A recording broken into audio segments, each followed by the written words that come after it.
Beautiful people once again welcome back to my channel Yashika Mehta. स्वागत है एक बार फिर से आप सभी का मेरे यूट्यूब चैनल पर। And yes guys, I am here with a new topic of science that is the corrosion of metals. In this video I will give you complete information about the definition, prevention and equation of corrosion. इस video में पूरी detail में बात करने वाले हैं कैसे होता है करोशन, मतलब कोई भी आर्टिकल है, मेटल है, उसके ऊपर जंग कैसे लग जाता है, कैसे उस जंग से हम बचा सकते हैं अपने मेटल को, पूरी बात करने वाले हैं। And if you are new to my channel then hit the subscribe button and press the bell icon to get notification every time. Okay so guys, अगर वीडियो अच्छा लगे तो एंड में लाइक करना बिल्कुल भी मत भूलना। So guys, let's move to this video. Corrosion of metals. The process in which metal is eaten up by the action of air, moisture or chemical on their surface is called corrosion. Corrosion क्या होता है? Corrosion का मतलब होता है कि कोई भी मेटल है, उस मेटल के ऊपर एयर मॉइस्चर मतलब होता है नमी, एयर मॉइस्चर की वजह से और केमिकल की वजह से अगर उसकी सरफेस के ऊपर एक लेयर चढ़ जाती है, ठीक है, जो उसकी शुद्धता को कम करती है, मतलब उसकी प्योरिटी को रिड्यूस करती है, उसी को हम कहते हैं करोजन। क्लियर है? अब इसके कुछ एग्जाम्पल है, rusting of iron, tarnishing of copper, tarnishing of silver. एक एक करके हम तीनों पे बात करने वाले हैं कि कैसे ये होते हैं, कैसे रस्ट होता है आयरन पे, कैसे कॉपर टार्निश हो जाता है और कैसे सिल्वर टार्निश हो जाता है। एक एक करके तीनों पे बात करने वाले हैं। वीडियो को एंड तक देखना, बहुत इंपॉर्टेंट है 10th क्लास के पर्पज़ से भी और सभी क्लासेस में पूछा जाता है। ठीक है, so guys let's move to this video. Okay, बात कर लेते हैं हम लोग सबसे पहले रस्टिंग ऑफ आयरन की। रस्टिंग ऑफ आयरन क्या होता है? When an iron object is damp, when an iron object is left in damp air or moisture for a considerable time, it gets covered with a reddish brown flaky substance. This is called rusting of iron. क्या होता है कि जब भी iron को हम लोग खुली हवा में रख देते हैं, तो आयरन को खुली हवा में रखने से क्या होता है, हमारा जो एटमॉस्फेयर का ऑक्सीजन है और जो नमी है वो उस आयरन के ऑब्जेक्ट के साथ रिएक्शन कर लेती है, पानी के साथ मिलके, और क्या बना लेती है, रस्ट की एक लेयर बना लेती है, जो किस कलर की होती है, रेडिश ब्राउन कलर की होती है, जिसको हम कहते हैं रस्टिंग ऑफ आयरन। क्लियर है? ओके, बात करते हैं यहाँ पर अब हम सेकेंड पॉइंट की। During the rusting of iron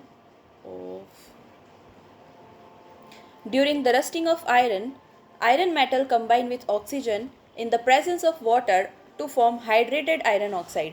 क्या होता है कि जब ये रस्टिंग ऑफ आयरन क्या होता है, इस इक्वेशन के देखो, यहाँ पर क्या हो रहा है, ये आयरन है हमारा जिसको हम कहते हैं Fe, ऑक्सीजन होता है हमारा O2, वाटर होता है हमारा H2O, ये बना लेता है Fe2O3 XH2O। क्लियर है? कैसे बन रहा है ये? आयरन ने ऑक्सीजन के साथ रिएक्शन करी, ऑक्सीजन ने वाटर के साथ, और क्या हुआ, ये तीनों सब्सटेंस कंबाइन होके बन गए हाइड्रेटेड आयरन ऑक्साइड।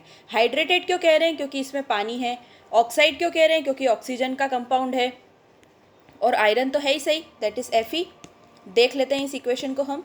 बैलेंस करना, कैसे बैलेंस करेंगे? सबसे पहले आप यहाँ पर ये देख रहे हो कि आयरन कितना है हमारा, 2 है, तो यहाँ भी 2 होना चाहिए, ये मैंने यहाँ 2 लिख दिया। अब हम देखते हैं ऑक्सीजन को। ऑक्सीजन यहाँ पर कितनी है, 2 + 1 कितनी हो गई, 3, और यहाँ कितनी है, 3 + 1 दैट इज़ 4 हो गई। ठीक है, यहाँ पर कितनी हो रही है, एक ये वाली, एक Fe के साथ जो ऑक्सीजन है वो 3, और एक जो वाटर के साथ है वो, तो यहाँ पर 4 हो रही है और यहाँ पर 3 हो रही है। अब इस इक्वेशन को हमको क्या करना पड़ेगा, बैलेंस करना पड़ेगा। कैसे बैलेंस करेंगे? देखिए क्या किया हमने, आयरन तो हमने कर दिया, लेकिन अब यहाँ देख रहे हैं हम कि ऑक्सीजन 3 हो रही है और यहाँ पर 2 ही हो रही है, तो यहाँ पर 3 करनी पड़ेगी ना। यहाँ मैंने क्या लगा दिया, 3 लगा दिया। चाहो तो आप 2 भी लगा सकते हो, चाहो तो आप 2 भी लगा सकते हो, पर मैंने 3 लगा दिया यहाँ पर। 3 × 2 कितना हो गया, 6, और यहाँ पर हो गई ऑक्सीजन 1, तो कितनी हो गई, 7 हो गई। अब यहाँ क्या करना पड़ेगा, यहाँ पर मुझे 2 का मल्टीप्लाई करना पड़ेगा, तो 2 × 3 कितनी हो जाएगी, ये 2 और 3, 2 × 3 6 हो जाएगी ऑक्सीजन, और यहाँ पर कितनी है, वाटर के साथ 1, तो यहाँ पर भी 7 हो गई। इसका मतलब हमारी जो ऑक्सीजन थी वो बैलेंस हो गई। ठीक है, अब हमने क्या देखा, ऑक्सीजन को बैलेंस करने के चक्कर में जो हमारा आयरन है वो 4 हो गया है। देख रहे हैं आप, आयरन कितना हो गया, 2 × 2 = 4 हो गया। इसका मतलब यहाँ पर भी हमें क्या करना पड़ेगा, 4 करना पड़ेगा, तो यहाँ पर मैंने 4 कर दिया, और हाइड्रोजन जो है वो 2 है, तो यहाँ पर भी 2 है। क्लियर है? आ गया समझ में? इक्वेशन को इस तरीके से बैलेंस किया जाता है। अब यहाँ अगर मैं x देखूँ तो x क्या होता है, x होता है आपका नंबर ऑफ वाटर मॉलिक्यूल्स। अब बरसात की बूंदें अगर गिरेगी तो हमको ये तो नहीं पता ना कि उस आयरन के ऊपर कितनी बरसात की बूंदें गिरी तो वो रस्ट हुआ है, ठीक है। तो एक्स होता है आपका number of water molecules. Clear है? चलिए मूव करते हैं नेक्स्ट पे। ये देखिए कुछ इस तरीके से आपको आयरन के ऑब्जेक्ट्स दिखेंगे जब उसके ऊपर रस्ट लग जाएगा। ये इस तरीके से इसके ऊपर रेडिश ब्राउन कलर का फ्लैकी सब्सटेंस आ जाता है, जिसे हम क्या कहते हैं? रस्ट कहते हैं। इसे क्या कहते हैं हम लोग? रस्ट कहते हैं। क्लियर है? आपने देखा होगा आपके घर में कोई भी लोहे की चीज़ अगर छत पे पड़ी है तो कैसे उसके ऊपर जंग लग जाता है, बस वही आपका रस्टिंग होता है। बात करते हैं टार्निशिंग ऑफ कॉपर की। When a copper object remains in damp air for a long time, it reacts slowly with carbon dioxide and water of air. It loses its shines due to formation of green coating of copper hydroxide and copper carbonate on the surface of object.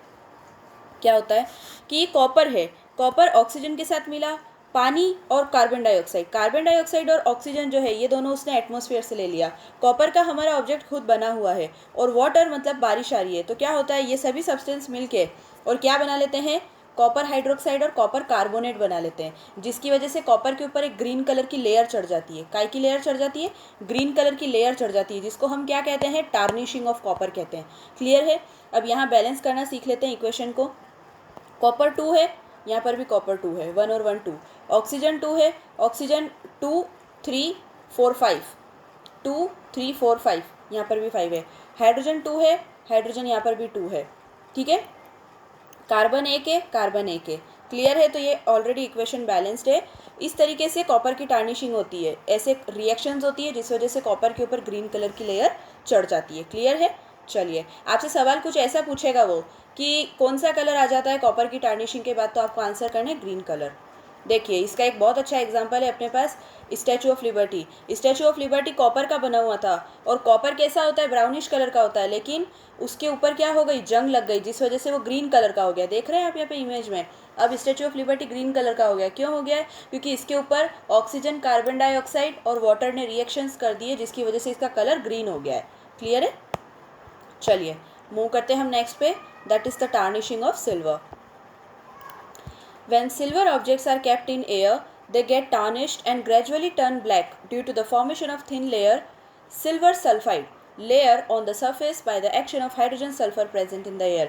क्या होता है? Air के अंदर हमारा hydrogen भी होता है और सल्फर भी होता है, तो हाइड्रोजन, सल्फर और ऑक्सीजन और हमारा जो ऑब्जेक्ट है वो सिल्वर है, तो Ag जो कि सिल्वर है, तो इन सब ने कॉम्बिनेशन करके क्या बना लिया? एक ब्लैक कलर का लेयर बना लिया सिल्वर के ऊपर, जिसे हम कहते हैं टार्निशिंग। आपके घर में आपने देखा होगा कि जब मम्मी दादी अगर पायल पहनते हैं तो वो पायल समय के साथ काली पड़ जाती है। क्यों पड़ जाती है?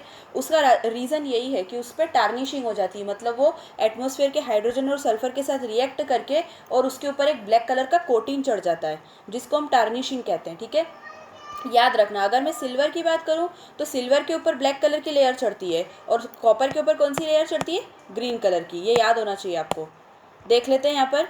देखिए ये पुराने अपने पास वेसल्स है कुछ, आप देख रहे हैं यहाँ पर इस इमेज के अंदर कि ये जो सिल्वर की चम्मच थी ये किस तरीके से ब्लैक हो गई समय के साथ, क्योंकि ये हाइड्रोजन और ऑक्सीजन के साथ रिएक्ट हो के और कैसी हो गई है? ब्लैक हो गई है।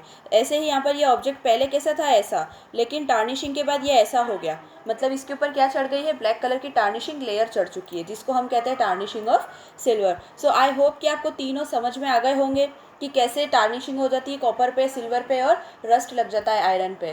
क्लियर है? ये एग्जाम में पूछा जाता है, सभी क्लासेस के लिए बहुत इंपॉर्टेंट है। चलिए अब हम बात कर लेते हैं कि कैसे हम इससे बच सकते हैं। अगर आपको मेटल को टार्निशिंग से या रस्टिंग से बचाना है तो आप क्या क्या करेंगे? सबसे पहले तो ऑयल ग्रीस करेंगे या पेंट कर देंगे उसको। आपने घर में देखा है कि आपके घर की जो अलमारी रहती है वो पेंटेड आती है हमेशा, क्योंकि वो लोहे की बनी होती है। और पेंट क्यों करते हैं हम? ताकि उसके ऊपर जंग ना लगे। ठीक है, आप उसके ऊपर ऑयलिंग कर सकते हैं। ग्रीस आता है, एक ग्रीस जो मशीनों को चलाने के लिए यूज़ करते हैं हम, आप ग्रीस की उसके ऊपर कोटिंग कर सकते हैं। इसकी वजह से भी क्या होगा? करोजन नहीं होगा। A layer of zinc is deposited on the surface of iron object by dipping it in the molten zinc. This process is known as galvanization. The most important point is this one. बहुत पूछा जाता है, objective में भी आता है और 2 marks में भी डेफिनेशन पूछ लेते हैं कि गैल्वेनाइजेशन क्या होता है। जिंक की लेयर चढ़ा देना। कोई भी मेटल है उस मेटल के ऊपर जंग ना लगे, इसलिए हम उसको क्या करते हैं? मोल्टन जिंक मतलब लिक्विड जिंक के अंदर डीप करते हैं और फिर वापस निकाल लेते हैं, जिसकी वजह से क्या होता है? उसके ऊपर एक लेयर चढ़ जाती है जिंक की, जिसको हम क्या कहते हैं? गैल्वेनाइजेशन। नेक्स्ट हम लोग बात कर लेते हैं यहाँ पर डिपॉजिटिंग इलेक्ट्रोप्लेटिंग की depositing coating of metal on another metal is known as electroplating. क्या होता है, एक मेटल ऐसा है जिस पे जंग नहीं लगता और एक मेटल ऐसा है जिसके ऊपर जंग लग जाता है, तो हम क्या करते हैं, उस मेटल के लेयर को उस मेटल पे चढ़ा देते हैं जिस पे जंग लग जाता है, ताकि जो मेटल ख़राब होने वाला है वो भी ख़राब ना हो। अभी इसका एग्जाम्पल देखेंगे अपन पिक्चर से और अच्छे से समझ लेंगे इसको। नेक्स्ट देखते हैं यहाँ पर, formation of aluminium oxide on aluminium objects by the process of anodising. Aluminium को कैसे बचाया जा सकता है, एल्यूमिनियम के ऊपर अगर हम लोग ऑक्सीजन की लेयर चढ़ा देते हैं, ऑक्साइड बना देते हैं, तो उस प्रोसेस को हम कहते हैं एनोडाइजिंग। और एनोडाइजिंग करने के बाद एल्यूमिनियम पे जंग नहीं लगता है। क्लियर है? चलिए देखते हैं यहाँ पर गैल्वेनाइजेशन कैसे होता है। देखिए ये आपका क्या है, ये आपका लिक्विड जिंक है, जिसको मैं मोल्टन जिंक भी कहती हूँ। ये होगा लिक्विड जिंक, और ये थी आपकी मेटल की रॉड्स। क्या किया, इसको इस मोल्टन जिंक में अपन ने डीप कर दिया, जिसकी वजह से इन मेटल्स के ऊपर क्या हो गई, उसकी लेयर चढ़ गई जिंक की, और वो अब जंग नहीं लगेगा। क्यों? क्योंकि वो गैल्वेनाइजेशन प्रोसेस हो चुका है उसके ऊपर।